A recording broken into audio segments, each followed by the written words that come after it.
There are a lot of people here, so we can't talk. We don't know who you're referring to. Jason, while we were recording, everybody needs to know that Jason is a Google trainer, and he is one of the 2 in the Northeast, and that is like an amazing accomplishment. That's awesome, Jason. Congratulations. It is majorly awesome. When I grow up, I'll be like you. He's now he's now in with the international Google people. You can be our mentor for those of us that want to do it.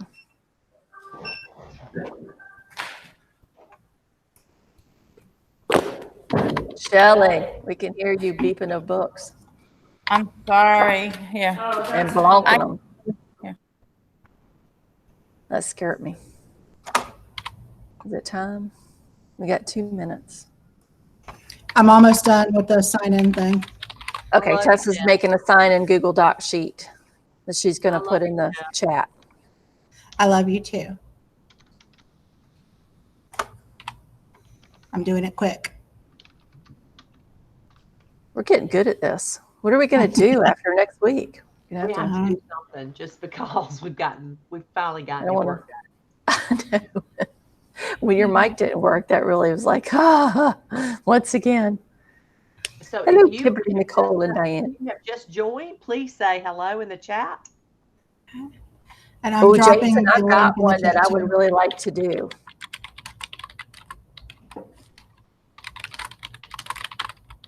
Hello, Laura. Hello, Kimberly.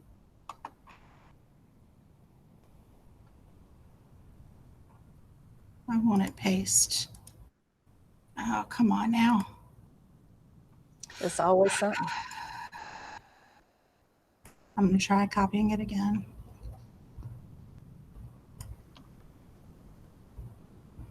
Oh, I got hacked last week on Twitter. Oh, my goodness. Okay, I dropped it in the comments. Okay, so in the comments, there is a Google Doc link to sign in, and make sure that you type in hello if you've just joined us so that we have a record of you being here. And welcome back.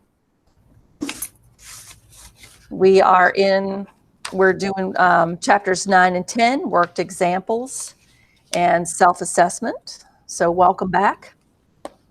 And a couple of things. If you were a TA, we had questions about how you would get your credit if you needed to do the response journals. And if you are following the meets or you are doing the meet with the Edpuzzle, that should be fine. And Tess is learning Edpuzzles, and she has done the video Edpuzzles for the first and second meets. So if you want those, if you will email Tess so that she can open them up to you. And I'll say that a couple more times throughout, but she has done the first 2 and she is working steady on those. She has found a new love. And I'll have the next 2 done this weekend. She'll have the next 2 done this weekend. So if that's the route that you want to go, please email her so she knows who to open it up to. What about the meets with the reflection sheets? Don't the teachers have to do both? The teachers have to do both.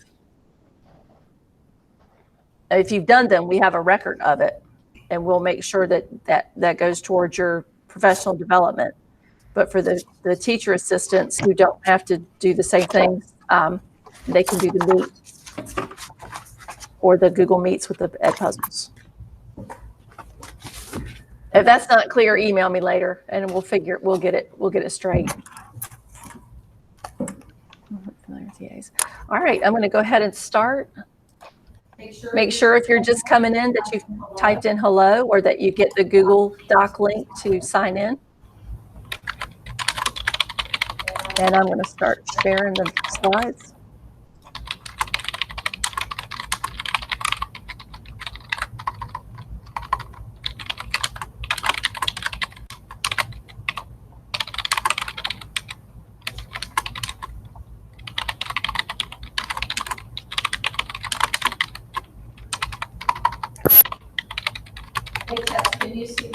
I can.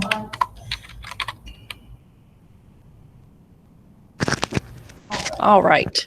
Here's our mighty crew of folks that have added their Twitter picture. I need to go back and check if I have not added you. We'll add you for the last one. We've had 3 new people put in their superpowers, and we have Puzzle Woman. And Puzzle Woman, we don't know who Puzzle Woman is. So if you would like to give up your true identity to us, that would be great. But that's pretty cool. I like that. And we've got Dr. Radke and Laura Hughes. Thank you for adding your superpowers. We want to make sure that you got recognized. So our first is worked examples. And he referenced the Sandlot, lotioning, oiling, oiling, lotioning, smiling, smiling. I can't take this no more. And it's something to think about with worked examples. It's not just the teacher standing in front of the room, giving that wonderful lesson on how to do things, and then never going back to it again. You should get it. They don't understand why the kids don't get it. But you realize now that, and because of that, work example has gone down in effect size.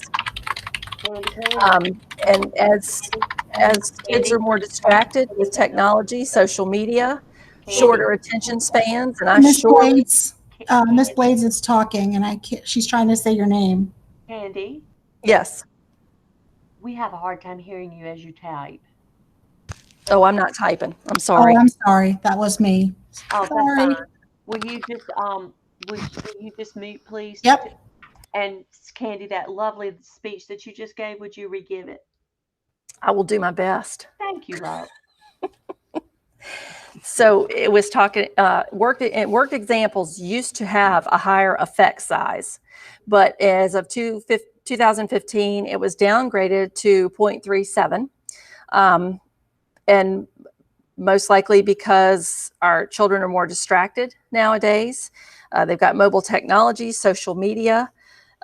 They don't have attention spans to appreciate that. And just like our fella at Sandlot, you know, and this is me. I mean, my spirit animal is a squirrel, and we were talking squirrely stuff before we started today. And you could be given the best lecture, lesson, worked example ever. And you can say one word that makes me think of something else, and I am off and running in a new direction, and I've missed your wonderful lesson. And I know there are more people out there like me than students like me. I get that. So effect size has gone down to 0.37. So what do you do for those other squirrels like me and our students who have that short attention span, and they're not going to hear it one time and get it? They need to hear it more than once, more than one time, and they need to be able to internalize it. And he talked about worked examples need to increase the germane and reduce the extraneous. And this really spoke to me, because when the student brain confronts new information, it processes, it filters out things through sensory memory. If they don't think it's important, it gets filtered out, and anything that's important moves on to working memory. And, you know, Lord help you if you're a squirrel, the important, what seems important to you may be something that you have a connection with that takes you in that other direction. So the information, the processing model, the brain has to work with all this new information and try to make sense of it and hopefully get it to stick. And since we talked about Bubble, US is one of the apps that you could use. I figured I'd put cognitive load theory in there in Bubble so you could kind of get an idea what it looks like. And he talked about cognitive load theory is like the gatekeeper to retention. And you've got intrinsic, that's built in, it can't be changed. You've got extraneous, that's info you need to understand or work through a problem. The teacher can influence the extraneous. And then you've got the germane, and that helps the brain connect schema, and it helps offload the stress on working memory. So it internalizes those things. So it helps you build your connections so that you don't have to rely on your working memory. I'm really excited. I mean, germane, yeah, I get it, because my working memory as I get older is sketchy at best. But cognitive theory explains the limits and it stresses the working memory. And what you need to know in retention, worked examples increase the germane load. And digitally, we've got clear teacher modeling. It needs to be explicitly effective, have explicitly effective elements, and they have to be able to hear it again. And I think this is a great digital, where the digital comes in, because we can record it ahead of time. We can put it in Google Classroom. We can put it somewhere where they have access to it. So if they don't get it that first time, they can hear it again. I don't know about you, but I'm learning something new. If I'm watching a video on YouTube, I will go back and go back and go back as many times as I need to until it finally sinks in and I get it. You have to have two components in your workload. No, in your worked example, not your workload. You have to have a step-by-step process, and you have to be able to explain your thought process. And I think a lot of us do this. I know Tess, when she's doing reading, you do a lot of think alouds, and you're thinking about your thinking. And I didn't bring it, but I have a metacognition hat that I wear when I'm reading with students. And it has it's an upside down colander, and it has pipe cleaner sticking out of it. And the kids think it's hilarious, but they know that when I put that on, I'm thinking about my thinking, and I'm making connections between things to try to think out loud while we're reading. And it seems to work because they know that we're doing our metacognition when we do that. So explaining that thought process is big, because it helps them see how they can take the work and put some thought behind it, make some connections and things like that. You've got your technology so that you can have on-demand review anytime they need it. I always think this would have been great when we first started the New York Math. When I was back in the classroom, if you could have recorded the lessons so that parents could see it, because parents never understand what it is you're trying to teach them. And if you have on-demand review that even the parents can look over, I think that would be a really great way to use it as well. And then it says to alternate worked examples with practice problems. So do a work example, have them practice, and then back and forth, back and forth. And I put a video in there. It's a I don't even know, it's a higher math than I'm ever going to do in my lifetime. And it shows that him doing the worked example and adding the practice problems in. And I added it into the resources for this week's book study. Did anybody got anything they want to share? No questions are coming up. I think that the power to increase that effect size is in the metacognition and the ability to see it over and over again for the kids who. This is Diane Davenport. Can you hear me? Hello? This is Diane. Can you hear me? Yes, now I can hear you. Okay. So these chapters, you just asked if anybody had anything to say, really spoke to me. I guess just for several different reasons. Like, the showing examples of math and modeling for students is so important. And and then I think back to like what Donald Dickey had to say, and I don't think it was his, but he spoke about how it's important to for the teacher to do an example, and then for you to do an example with a small group, and then give the student a chance to do an example by themselves. And so I think that in working examples, I think that those steps for your squirrel kids are important. If they miss the teacher example, then they can still make it up in the group example, or the individual time too. And then I think that giving them students examples that are already completed, for them to be able to read in math and process the reading in math is important too, and to be able to follow an example kind of on their own. So those are just some of the things that really stuck out to me, you know. And also, like you were just talking about, as far as the thinking hat, one of my goals when I was in the classroom is to say something so many times that the kids started to say it themselves without, you know, them even realizing. Because one of the things I would always hear from students is, well, it looks so easy when you do it. You know, and it's like, well, why does it look easy when I do it, but you can't do it by yourself? And the missing piece is that they don't talk to themselves like I talk when I'm going through a problem in front of the class. And so that's when we talk. You need to have the same talk with yourself like I am doing in front of the class. And Right. so that's just something, I mean, I think you have to teach students that. You know, why is it so easy when I do it, but it's not when you go to do it yourself? So. And I do it with read alouds. I'm always telling them to do things. And somebody, I don't think it was Tess, but somebody came back and said that their student, they had to look at the cover and talk about what was going on in the picture and look at the front pages or whatever, because we always talked about that and wondered about things. And he told his mom they have to do that because that's what we do. That's what good readers do. Because we're always talking about what good readers do and how they think about what they're doing. And they have to hear that because they don't know. You know, they have to have exposure to that. And if they have repeated exposure, it's germane. It becomes part of what they already know. It said 2 necessary components. I was trying to do Wonder Woman's star here, and, you know, I'm still learning. So here we go.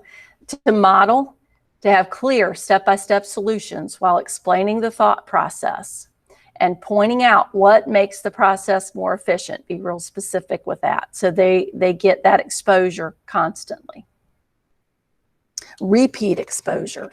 And I found something interesting in looking for information about this. It was talking about when you're doing the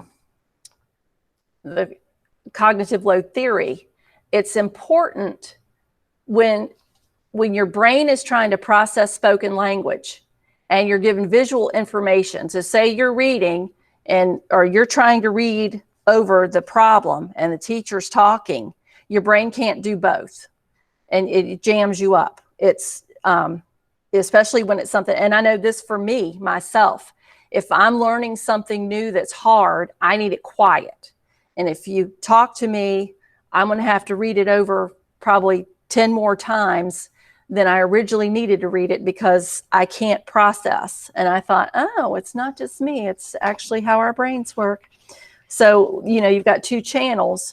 And if you're trying to process spoken language at the same time as reading, it jams up the spoken language channel. So I thought that would just a little caveat that I thought was good to remember. And you know, you can tell I like to talk. And when you're talking a lot and you're trying to tell them things, sometimes we don't realize that we're jamming up our children. So just something to keep in mind.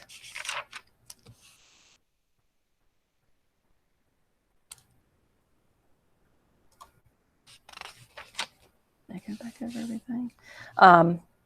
And I like how he mentioned not to use just an exit ticket, not as something at the end of class, but to take a pulse check and pause for practice and let them have a chance to practice and ask questions and things like that. And if you're doing this throughout, then you have opportunities to intervene or to help students out if they're still struggling. And some of the things that he talked about were Show Me, Edpuzzle, Screencastify, Screencast-O-Matic, Explain Everything. And I put Jamboard up there because Diane was talking about having the students talk to each other about thought process. And Jamboard is a really neat way to take something and to give it to small groups to let them work on it. And the nice thing about it is you don't have to have a Jamboard to use it. You could make Jamboards and put them in your Google Classroom, and your students can use it without having to have a lot of other things.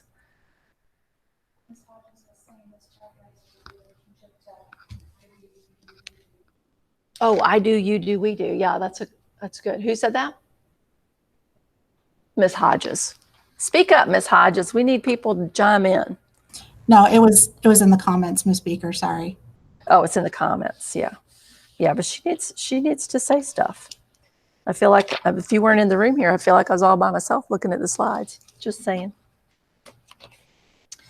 Does anybody have anything else to add about worked examples? Oh, I know what I wanted to say. So they talk a lot about art.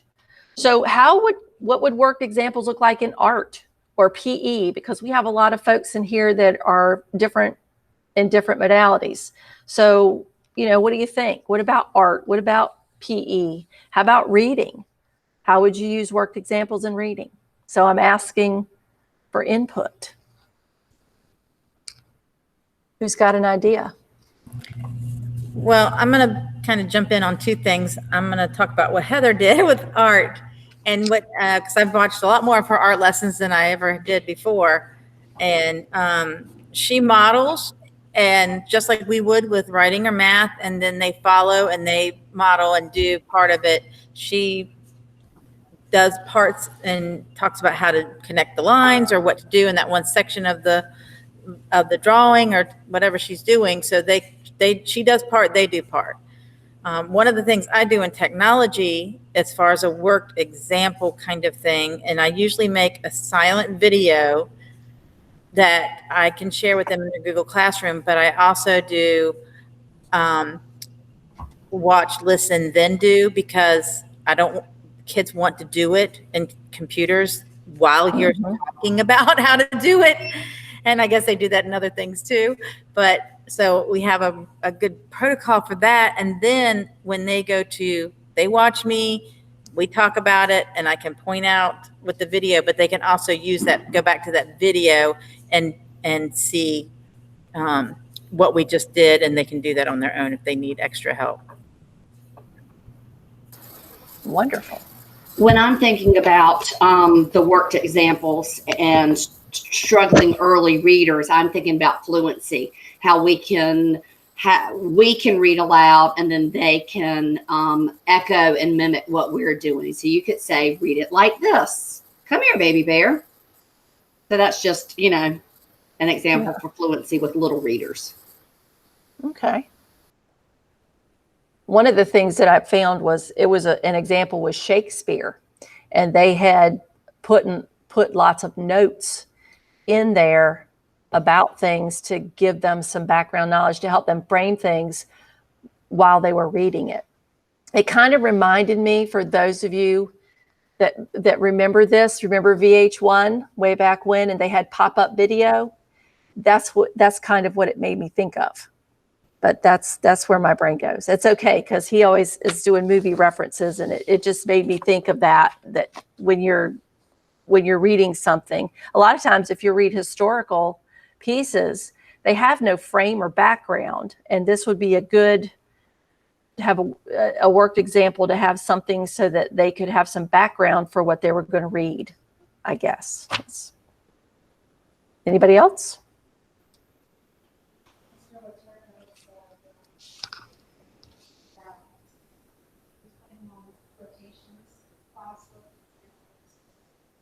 I'm sorry, I forgot to turn my mic on. He said, Mr. Letourneau said, I'm planning on rotations, classwork examples. I do pre-recorded work examples for students to revisit while they do. It sounded like a great idea. It does sound like a good idea. How about PE? Do we have PE, folks? I think so. I guess if you were doing stations, you could have steps or whatever you're doing set up somehow. I'm starting to get ideas for like hooking a lot of these things up together. Certain lessons and units. I think it all lends itself very well. There's a lot of ways you can weave this in with things that we're going to be doing next year. That's good. All righty. Let's talk about self-assessment. Self-assessment, if it is done correctly, has a 1.33 effect size, and you can show 3 years growth in 1 year. That is amazing. That is amazing. And I like that. I put the where did we put the car? We've all been through it. Thank goodness for technology. Although, sometimes I'm walking with my phone and can't find my phone. So it just goes to show sometimes it's the user. Improvement begins with I. I found a chart that had an anchor chart for assessing yourself and introducing novice, apprentice, practitioner, expert. And I love that they're using the language to help them think about where they are. Because a lot of times they don't, they really don't think about, they just, whatever you tell them, that's what they're going to go with. They're not thinking internally about where they are in things. And I took all the words that stood out because, it's talking about the heart of it.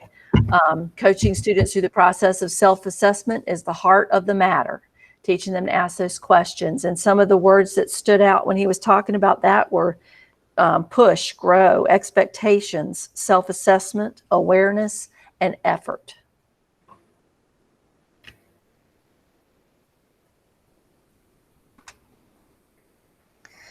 One of our teachers here, she does a lot with growth mindset, and she's always talking about having a bubble brain or a brick brain. And he was talking about expectations are grown here, and that students, bubble brain students, not just students, but folks, know that effort and learning are part of the expectation. Learning is going to happen when the effort is put in. And self-assessment is about checking yourself, your effort, where you need to go, what you need to do, versus the brick brain, which is, I'm just not lucky. I'm never going to get it. They're not thinking, they're thinking that something external has to happen for them to be able to do this, when really it's an internal thing. And a lot of them, whether it's learned in their home environment or it's just how they are, they don't think about that.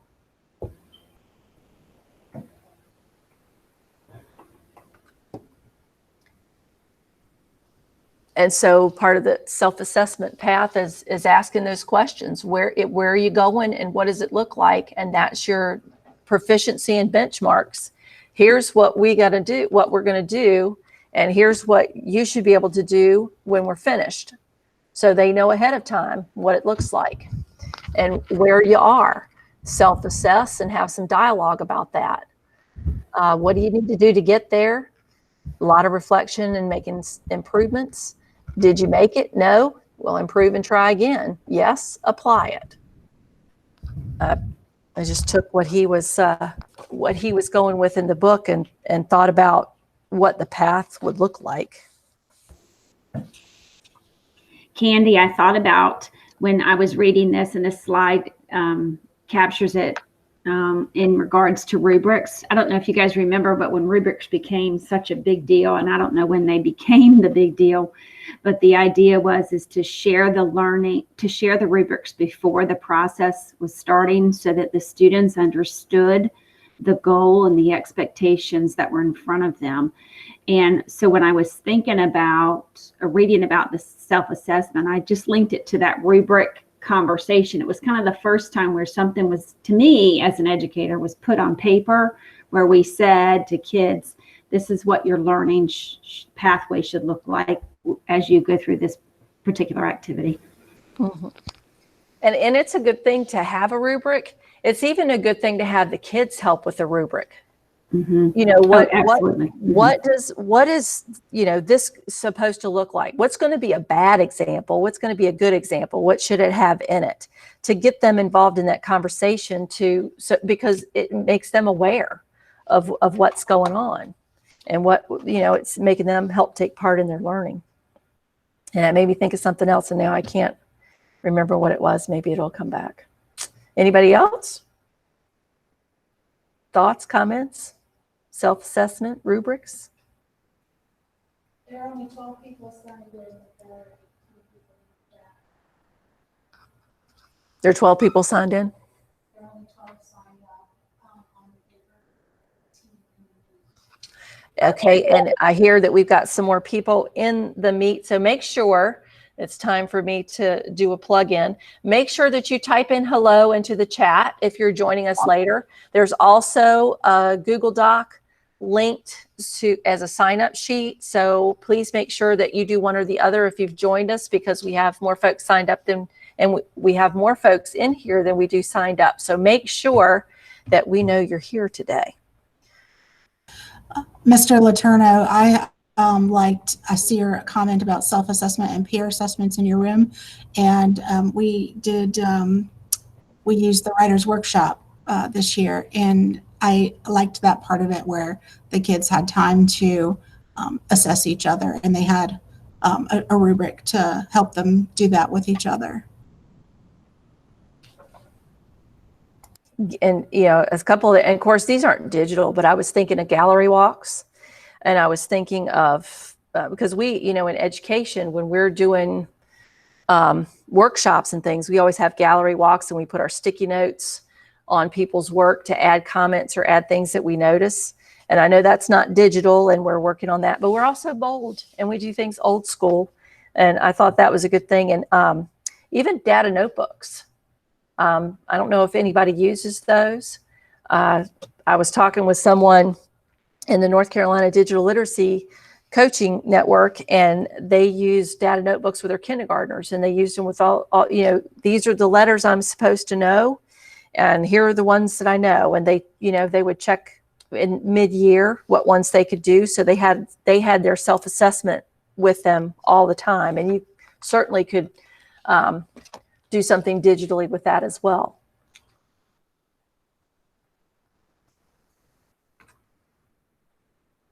There's my not just an exit ticket. It's a chance to apply new awareness about their proficiency or their lack thereof. And I think it's really great because it puts it back on the students. It's not just the teacher's job to give you a grade and that's the end of it. That learning, this makes the learning never stop. It's not just a door to the next lesson. It's a window in how to teach the next one. And he says it has a beginning, a middle, and an end. It's like Groundhog Day. And that's why that self-assessment, if I go back to that, you start with where we're going and what it's going to look like. And I didn't put another loop here, but you know, once we apply it, we're ready to go on and we self-assess again for the next thing. So it's just it's a continual, it has a beginning where we're going to start, and when we end, we're applying it and we're moving on from there. And then the power of it, as he says in number 3, is that the data comes from sharing, not hoarding it. And I like how he said that, yes, do some anonymous, but also, I guess, let everybody see the results, you know, not necessarily with calling out names, but if everybody can see the results to see where they stand against their peers, not only against themselves, but how they're lining up towards their peers. And if that information is shared in a way that's simple enough for the kids to understand, then their parents can understand it too. And I know from my experience as a mom first that I thought I understood what teachers were telling me sometimes about my kids' achievement or lack thereof. But now I know that I didn't really know what they were talking about at that time. Yeah, we have so many good tools. And he suggested Poll Everywhere, Google Forms, Kahoot, Twitter, lots of different things that you can use. Have y'all got any other tools that you use for assessment?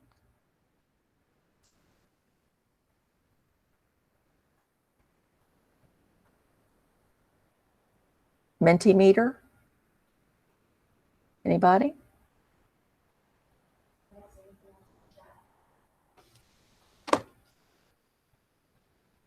So what are your thoughts, folks, on self-assessment? And well, let me ask you this. Now that you've read this and we've had time and we've got time to process and let that soup stew for a while, how do you think you're going to use self-assessment next year if you've not used it before? Candy, can you hear me? Mm-hmm. Sorry, Yes. I'm trying to find a phone. I haven't done it by the phone before. I'm with my mom for her birthday, so I'm sorry, guys. The thing I really took from that section, because I'm always very advocate of formative assessment, but just that you have to be very deliberate about training your students on what that looks like. Some kids are going to be overly hard on themselves, and some are going to say, oh, their work is great. So there has to be some kind of calibration, I guess. Yes. And decide, this is what the standard is. This is what we're looking for. This is the expectation, and where's yours on that? And then it gets a little sticky when you're talking about peer assessment. But again, this was self-assessment, which is hugely important. So I just think we have to have that intention to calibrate. And I don't know that we're always great about that anyway with our own. We do that yearly NESIS self-assessment at the beginning of the year, and it's so wretchedly long. And I'm not sure. I don't know. I haven't found it to be immensely helpful, but I think we could work together to maybe come up with some things that are more aligned and conducive to what we really want on the other end. It's just a thought. I like it. Well, it would be nice to have something, when you, especially here at Shawboro, we're such a big school. And if everybody's, if we're all kind of on the same page and we're doing this, self-assessment's going to be just charming in 4th and 5th grade. If we're all using that same language and we're using some of the same things to self-assess. So, if, that they're used to, this is what we need to do. And I know exactly what you're talking about. If you can show some students a rubric and they give you chicken scratch and they're like, I got a 4. My handwriting is perfect and everything. It's like we're wearing 2 different pair of glasses here. So that is something that we do need to coach. Definitely a lot of coaching the students through the process. Anybody else got self-assessment ideas? They've been having a conversation in the chat about using Google Forms for exit tickets, not just at the end, but throughout lessons for formative assessment, and offering feedback for coaching. Miss Robertson does use them a lot. I have to fill them out, and sometimes it's like a college class, but it's good. How about Hey. There she is. It's good. It makes me think. Well, now, of course, the reading recovery ones are supposed to be more like a college course. So I get that. So anybody else, data notebooks, any other kind of self-assessment that you are interested in trying to find out about? Gallery walks, something?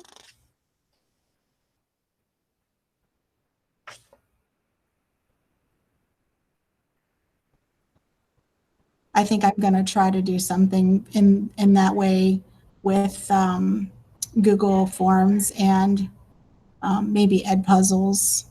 I'm trying to get some ideas to coalesce around how I can integrate all of this together. Yeah, it's a lot, but it makes you stop and think about how you teach differently, because it's going to require a lot of slowing down, I think. But I think if you do well at the beginning of the year, even if you take that time and slow down at the beginning of the year, the rest of the year is going to go a lot smoother, because you've set the standard, you've got your protocols. We were talking about protocols before we started today, and going back to John Coropo and talking about EDGE protocols, and how when you set these things up at the beginning of the year and you start teaching them how to do it, even though it's going to be a timely process, it's going to be worth it. I think it's especially going to help going into next year if we have more time that we have to be out of the classroom and kids at home. Mm-hmm. Most definitely, because we're still going to have some way to see if they're getting it, and some documentation. All right, if you have not, make sure that you put hello into the chat. Ms. Tess is checking that today. And we want to make sure that you get credit for being here. And we have also a link to a document. And I did not put the Go Ape at the beginning of the lesson, like we have been doing, because I went and checked, and we haven't had anybody add anything to it. But I wanted to just say that we plan on leaving this Google Classroom open, and I'm hoping that as you start using some of these Bold School strategies, that you will go back and remember to share some things, because I think they would be a great place for us to accumulate some resources as we're reading it. And we plan on leaving this up. I don't know if Miss Reynolds knows that, but Miss Reynolds, we plan on leaving this up. And that way we'll have some PD for people throughout the year if they're interested, or if you need a refresher. I think that's a great idea. So if, as you're going through, and I know you don't have any students right now, but when the year starts and you start using some of these strategies and something really clicks or something really works, it would be wonderful if you would share it in the Go Ape if you've applied something or you're willing to try something. At this point, I think we're all working on the exploring. And I'm looking forward to, when I leave here, I know Shelly and I have some things that we're interested in doing, and I have a lot of learning to do this summer.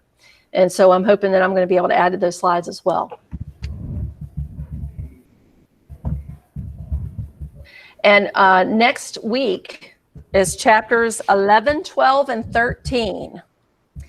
And we've got reciprocal teaching, problem solving, and spaced versus mass practice. And also we have Mr. Wes Kieschnick joining us for our last Google Meet, which I think is beyond phenomenal.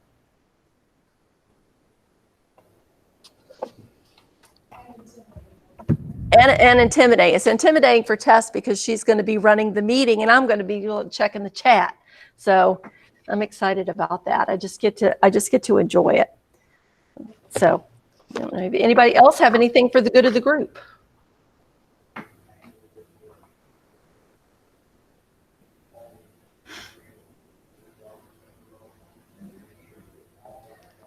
Any wows? What are your last takeaways from the story, from our book, from the chapters today? Any wows? I'm just great. So many of those things that he puts in there are not concepts to me. I guess it's just validating the exercise and the example that I do like. So to me, it's not like learning all new. I know there are some new elements, like you said, to work through the summer, but I'm grateful that a lot of the things that we were trained to do and we have used for years are just more validated, and we'll use them I would use them in a more powerful way moving forward. If it seems out of reach, which makes me excited. I am too, because I think we have a lot of great tools available to us. But now, instead of, we got this great tool here, do something with it. What are we going to do with it? Now it's more viable. It's you're thinking of it with your end in mind, how it's going to look, and what's available. And I love that. I'm going to make a big, huge poster of that pedagogy wheel, because I think that it really helps you with what you're going to do and what tools you want to use. I mean, you're going to have your tried and true, and you're not going to want to try to introduce every single thing under the sun, but you may find something that works really well with your students and you. Sometimes things click. I was a little worried about going to second grade next year, and I'm going up with them because I want to do some more work with my class that I had this year. But I'm worried about losing my teacher assistant because she's just awesome, and another teacher in the classroom to help me with reading groups. And I won't have her. I'll just be by myself. So I hope that using all of this will be able to help fill that void a little bit. Nothing can replace her, but at least it will help. Instructional coordinators, how do you see this as helping you next year? Well, my thought was, and I absolutely have loved this book. And my thought was everybody needs to read this in our district for two reasons. I think that there's a lot, I agree with Sandy, there's a lot of things in here that we are doing. It either validates it, but what it does is it brings in that blended learning piece. And so one of the things that I'm going to do is I'm going to recommend this book. And so I think it would be great if you and Tess want to continue this.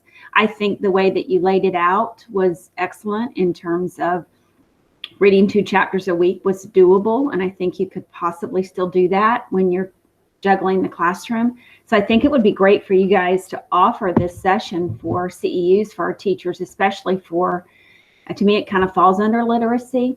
And then maybe even digital learning as well. But I'm going to promote this book on my end. And then I would like to promote some of the strategies that he talked about.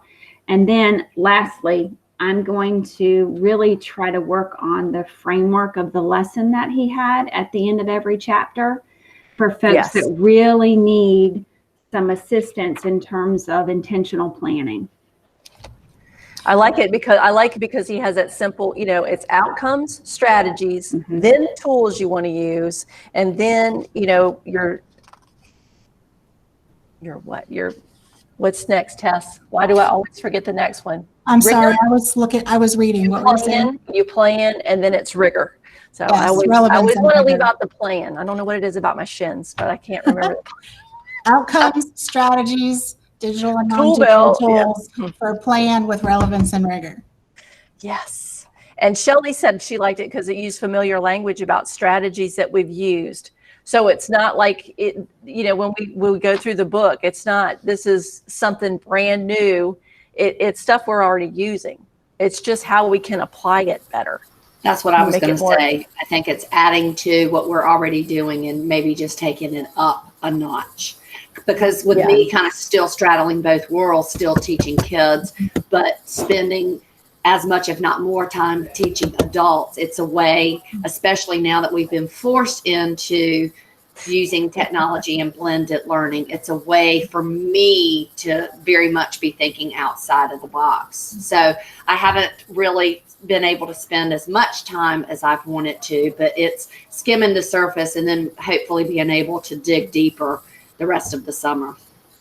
Well, and y'all have your hands full. So Ms. Beaker and I were talking about maybe trying to offer some sessions throughout the year next year where teachers could come and sit with us and work through some lesson plan that they already have that they want to make into a blended lesson or unit. Because she and I really had fun with the one we did, We did together. And so we'd be willing to do that and help others. And so if there were others in other schools that were able to do that, it could take a little bit of load off of y'all too. Mm-hmm.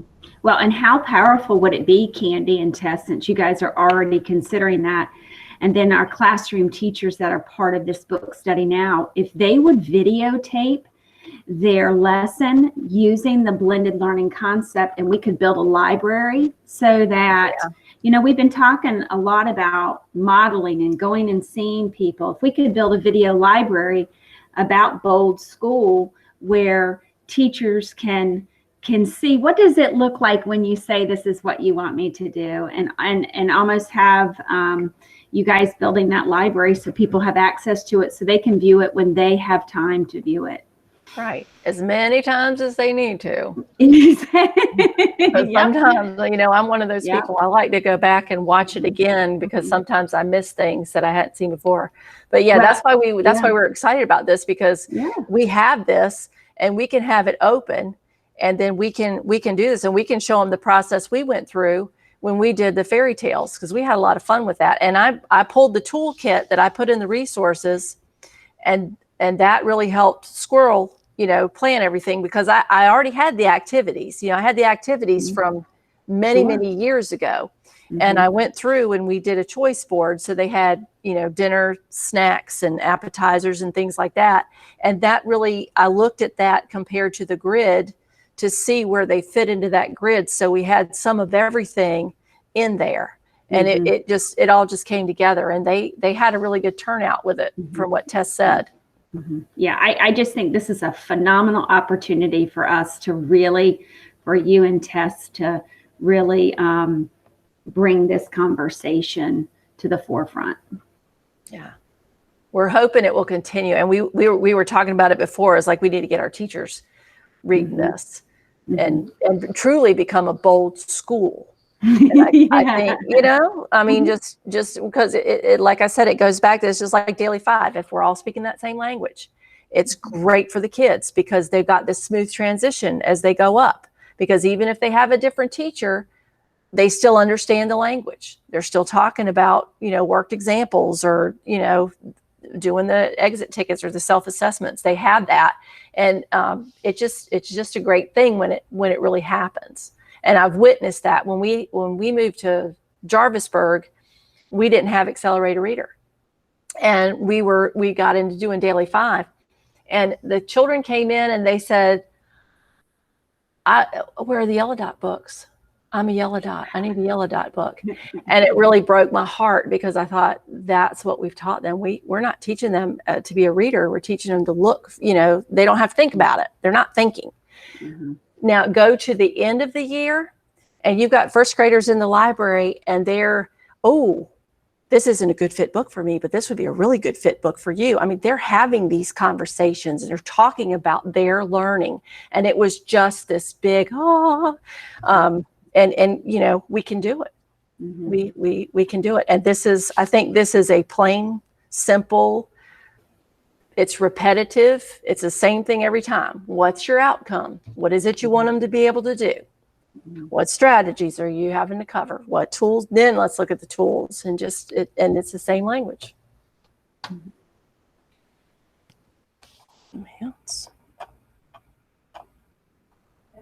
Candy, Mm-hmm. there are some people in our group who have not signed in. It is Oh. sad. It is very sad. So is that Google Doc the one that you? Okay, I'm going to put it in there again. So if you have not, Tess and I just both shared it again. Please click on that link in that Google Doc and sign in so that we have your name and you are part of our Bold School group for today. Yes. Have we got anything else for the group? You think of anything else, Miss Tess? There were 18 people. Now there are 16 people, 15 people, and 15. Let's see. Lynette needs to sign in. Sandy Reynolds needs to sign in. Shelly. She's a troublemaker. I'm just gonna call them out right now. Tess, It's a gentle reminder. It's a gentle reminder. Yes, please. Oh, look at there. Good job. Thank you. Thank you all for signing in and for joining us today. Shelly. Heather, please have Shelly sign in. Oh, she's real trouble. She's my partner in crime, so I know she's trouble. Okay. Thank you. All right. We will see you next week for 11, 12, 13 and the author of the book. So we're looking forward to it. And thanks for joining us. Thanks for coming. Bye.